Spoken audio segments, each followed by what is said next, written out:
Welcome back to another Spirit Island video. In this video, I'm going to be talking about a strategy guide for Rising Heat of Stone and Sand. Rising Heat is one of 5 of the low complexity spirits in the Horizon expansion. And that is an expansion that you can get at Target. I believe it's only $30 and it's a great pickup. Looking at the front side of the spirit board, the setup is going to be 2 presents and the highest number of sands. You're going to have 4 uniques and you're going to start with 0 energy. The playstyle focuses on weakening invaders in your sacred sites, especially buildings, and then doing high amounts of damage in those lands. It has an easy time setting up sacred sites in sands and mountains, and that is due to your growth of G2.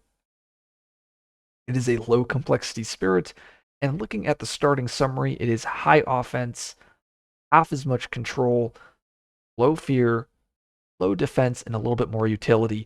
And I think this is pretty accurate. There's only 2 cards that generate fear across, or 2 fear across all of your cards, and you only have 1 defensive card via your skip. Flipping the spirit board over, we have Rising Heat's special rule, and it is called Blistering Heat. It says, at your sacred sites, invaders have -1 health to a minimum of 1. And this special rule is critical to setting up all of your damage-based effects, especially your innate. Your innate is balanced around invaders having less health at your sacred site. And in a way, the developers learned from River and how overpowered that massive flooding innate is. And essentially, Heat is enabling, has a very similar massive flooding style effect. It just needs to be at that sacred site. You have to set it up, and it feels rewarding, and it's pretty fun. One of my favorite things to do with Rising Heat is setting up these sacred sites in conjunction with other spirits, setting up that death land for maybe a volcano player who's going to be doing a ton of volcano damage, or maybe you set it up in a middle land and then you have a finder player go and they use that as a dump land, and now all invaders in that land have less health. Or maybe you do it such that Bringer can generate a lot more fear via that special rule. So there's a very high combo potential with this special rule. Another thing is I love setting up the special rule in like beast lands, where maybe you have a town here and you'll put a sacred site here because now if you get any of those beast damage effects, any of those prey on the unwaries, as I spread out all of those cards, like this, for instance, dangerous lands, 1 damage in a badlands or beast. You do 1 damage here. Well, it has less health because of the because of your sacred site. So now you just kill that town. You can also do that with cards like Grim Toll, where it says 2 damage in a land with disease. Now, board A here, this is not the ideal board for this, but what you can do is sometimes if your land 2 is a mountain, think of like board E, you can sacred site grow into this land with your G2 and then hope for Grim Toll. Now, I know there's only, I think, 3 Grim Tolls in the deck, so I mean, 3 out of 61, it's pretty low, but it has happened, and when it does happen, it feels amazing, and it feels very rewarding and satisfying. Also, creating a sacred site on the coast is pretty favorable anyways. Now, one of the biggest misconceptions about Heat is players think, oh, this special rule is going to counteract the England, that's adversary England, bonus health. And yes, in a way, it does counteract it, but England's bonus health still hurts Rising Heat quite a lot. And that is because the innate and the power cards are all designed around this special rule having less health. So England's extra health, you still feel it. You don't really cancel out. You still feel the pain, and that is something that a lot of players they'll say, "Oh, we're playing against England. Someone bring Rising Heat because it counters it." It really doesn't. And in fact, Rising Heat, it's not a bad matchup, or it's no. I'll rephrase. It is a bad matchup. It's not an unwinnable matchup. It's just not a favorable one, and that is because you only generate 2 fear, as I mentioned earlier. So generating fear is going to be tough, and then also your damage innates don't really work. And then you also have control cards that tend to not be favorable into England because of England level 1. So there's a lot of tools that don't really work out that well into the matchup, but it is possible. You still can win. You do have 5 plays. So it is very possible. Okay, let's look at the growths here, and we are a 0 to 1. What does that mean? That means we're not placing presence on reclaim. We have a 2 presence placement option, and we have a single presence placement option that comes with goodies. In this case, we get energy and power cards. Now, unfortunately, heat falls into the volcano problem. Just how volcano is that very saturated G3 where you get to do so much. Rising Heat is very similar. It's not as extreme as Volcano, but still very, very powerful. You get that extra 2 energy, you get the extra presence, and you're gaining cards. And really, the gaining the cards is, well, it's really the cards plus the energy is what's really, really powerful, because you need the energy because you're energy starved a lot of times, and the cards lets you dig for those defense. You really want to find a defend with the spirit. Now, looking at that G2, it specifically says the land has to be a sands or a mountain, and I kind of like this. It adds some theme to the spirit, and in contrast, green is focused on the jungle wetland. We now have a spirit that is focused on the other terrain type sands mountain. You'll actually notice that Rising Heat, the player board, is actually very similar to Vengeance.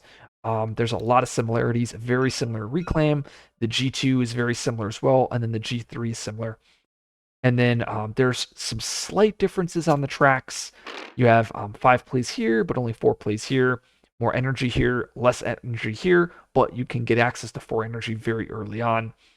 Um, Vengeance is a high complexity spirit, so of course there's going to be a lot more knobs to turn, especially with these very complex innates to juggle. While Rising Heat is very linear in the innate, but in general the spirits function somewhat similarly, which I find pretty interesting. So if you like Vengeance, or if you want, or Vengeance is too difficult for you, I would give Rising Heat a try because you might actually really like that style of spirit. So let's look at the tracks. We end at 5 energy in 5 plays. We have 2 fires and a single earth. The 5 plays is going to be critical because that is above average card plays. The average card plays for spirits is 4. So if you're at 5, that means you have that extra flex spot that you can use to play those 0 cost cards in the minor deck. A lot of times you want to look for those amazing support cards, or you might get like a fear card like Shadows of the Burning Forest, or you might grab a card like Portents, or now Nature's, one of those powerful supports or powerful fear-based cards. And that extra 5th play enables that.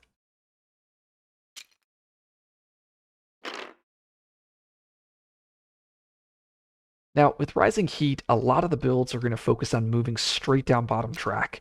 And there's a couple reasons. One, it is because of this top earth here. This top earth is like a giant wall, and getting over that wall, it sucks. It hurts.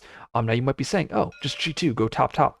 Yes, you can do that, but the problem is you're going to be playing less cards, so you end up playing behind tempo to gain a little bit extra energy.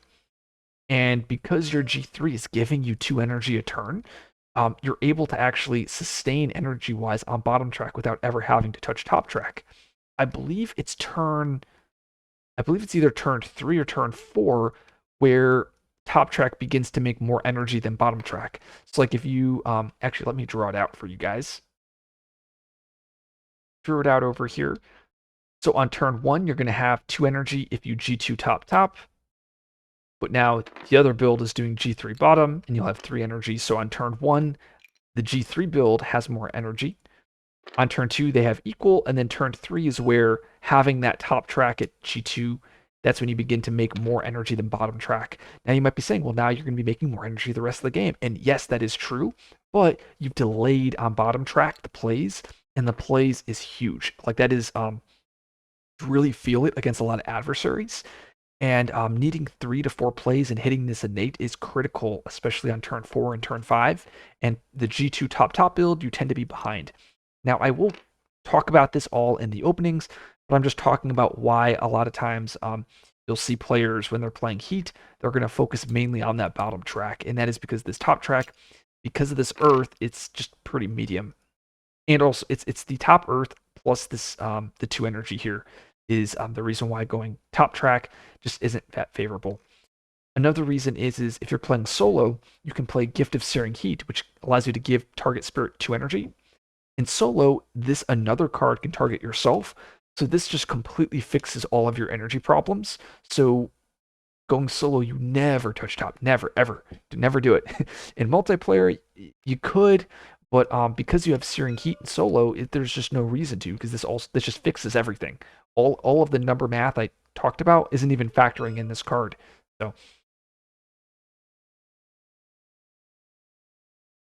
another reason why I don't like Top Track is because the innate. The innate is mainly going to scale with the fire element, and you'll notice you're gated by 3 fire. So the only way you can hit the second threshold and below is you either need 1 fire in 2 plays or 3 fire. So in this case, if you go Top Track, you need to get to the 3 fire or the extra fire. Plus, you need to get to 2 plays. That's if you want to hit this innate here. And that's going to be G2, G2, and G3. But now with bottom, you can just get it with a single G2 and G3 or 3 G3s. And then getting to the extra 4 and 5th play is just right around the corner. While with Top Track, you have quite you're actually here. You have quite a ways to go to get to that. In addition, if you're going Top Track, you have to commit to G2 twice in a row. While with Bottom Track, you can just G2 once and then G3. So you're being able to take this growth option more and more. The numbers I was talking about over here was assuming you G3 on Top Track after you G2. But if you have to G2 again, Bottom Track actually gets more energy. So just some reasons why Bottom Track is better. Once again, I'm going to cover this way more in the openings, but this is just track analysis and why going Bottom Track is just better. Let's take a look at that innate. It's a Sacred Site Slow Power, scorches with waves of heat, targets any land.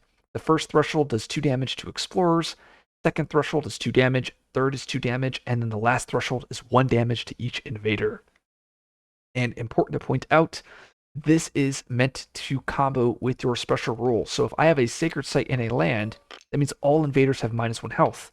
That means all the towns all have 1 health. That means when I get this last threshold, they all die. And that means each one of these kills 1 city. Well, each point of damage kills 1 city. So if I max this out in a Sacred Site, I can kill a maximum of 4 cities and all towns and explorers.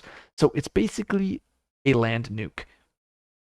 Now, I know there are some cases where it won't work, like England, for an example, or maybe Habsburg livestock. So there's going to be cases where it isn't a land nuke, but most of the time it will be.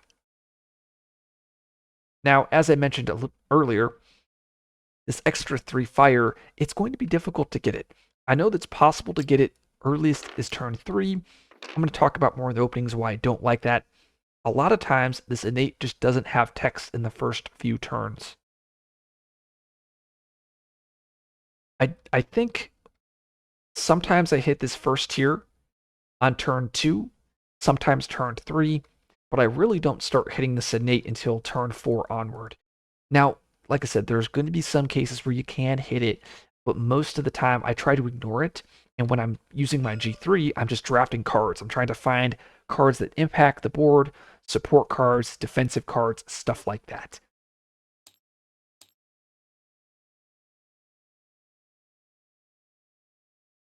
So now looking at our cards here, I've put down all 4 of my uniques, and you'll notice I'm missing 1 element. If I get a single Earth card here, Earth, I max out my innates. Or if I get that Top Track, I'll max it out. So this is the benefit of this type of spirit. Like if I'm digging and maybe I find the best minor power in the game, Gift of Constancy, well, now all of a sudden, I'm maxing my innate, giving out some constancy support, giving out more energy here. I have control. I have a skip. I have tons of things. And we'll talk about the cards in the next video. But I'm just showing how to hit this innate and how easy it is for this spirit in that late game. So let's talk about power level. I have Rising Heat rated as a mid-tier spirit, mid-B tier, and I think that's pretty accurate. I think the spirit has some things going for it. The energy the ability to skip. It has that special rule as a combo piece. It has a nuke, but it also has some things that aren't going for the spirit. It has low fear. It's a little bit slow to get going, so it can kind of fall behind the adversaries. Um, but overall, I mean, I think it's a very fair spirit, and I think it's pretty well designed. As I've mentioned in previous videos, I think the G3 needs to get looked at. I think I would touch up the cards a little bit. I think I would touch up the tracks just a smidge, but I think it's very close to in my eyes a perfect spirit. It's very fun. The games always play out differently, which is something that I really look for. And there's multiple builds with the spirit, and I'm going to talk about that in video 3. If you like this video, like, subscribe for more content. I will see you guys in the next video.